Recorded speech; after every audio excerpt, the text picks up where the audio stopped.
Time to take a look at what's making headlines in the world of business. I'm joined by Karis Garland. Karis, it's something we've talked about quite a lot, that wave of strikes which has disrupted the US automakers industry, but it finally looks like it might be coming to an end. Yes, after all this time. So the United Auto Workers Union says it's clinched a tentative agreement with General Motors. And as you said, that's after 6 weeks of walkouts. It comes after the union struck deals with both Ford and Stellantis last week, the other two members of the Detroit Three. Those agreements will see pay rises of roughly 25% over the 4.5-year contracts, plus other improvements to working conditions. Nearly 55,000 workers and dozens of sites were involved in the industrial action, the first in union history to target all three firms at once. While US President Joe Biden, who had visited workers on the picket line, hailed a historic agreement. Let me say a few words about the UAW and the big three automakers. Ford, General Motors, and Stellantis. They have reached a historic agreement and a hard-fought agreement that was really battled for a while, but it was all done in good faith. And these record agreements reward auto workers who gave up much to keep the industry working. Meta has announced that Facebook and Instagram users in Europe will now be able to sign up for ad-free subscriptions. Starting in November, users on desktop browsers can pay about €10 a month, while iOS or Android users will pay roughly €13. It's in response to tougher EU rules on how tech companies use people's data to serve them highly targeted ads. Brussels has already hit Meta with huge fines over privacy, and these new regulations threaten to curb the company's major revenue source. Taking a look at the day's trading action now, well, Wall Street rallied this Monday, kicking off a week filled with a Federal Reserve rate decision, jobs data, and more earnings reports. Dow Jones up 1.6%. Registering its best day since the beginning of June, both the S&P and Nasdaq closing about 1.2% higher.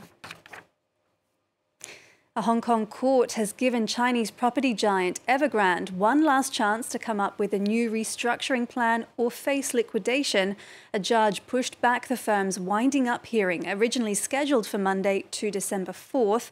Evergrande is the world's most indebted property developer with more than $325 billion in liabilities and is at the center of China's property market crisis. The company's $23 billion offshore debt restructuring plan was thrown off course last month when its billionaire founder was confirmed to be under investigation for suspected crimes. And finally, the US has for the first time started buying Japanese seafood to supply its military in the country. It says it's in response to, quote, Chinese coercion after Beijing banned imports of Japanese fish amid the release of treated water from the Fukushima nuclear plant into the sea. Jenny Shin reports. The US is extending its hand to the Japanese fishing industry, which has been feeling a major pinch. Amid China's sweeping ban on imports of Japanese seafood, Washington says the U.S. armed forces will purchase it in bulk to counter the move. It will be in this area of scallops, but it will then broaden to all types of fish, be sold in all the commissaries across the United States bases, 17 of them. China will continue its economic coercion, but the best way we have proven in all the instances to kind of wear out China's economic coercion is come to the aid and assistance of the targeted country or industry. China was once the biggest buyer of Japanese seafood in the world, with a market valued at $600 million last year and accounting for some 40% of Japan's total seafood exports. That all changed in August when Japan began releasing wastewater from the Fukushima nuclear plant. Japan's sales to China fell a staggering 76%, a loss of approximately $14 million compared to the previous month.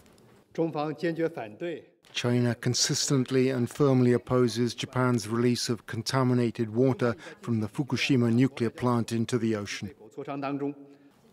The reputational damage to Japan's fishing industry stretches wider than just China.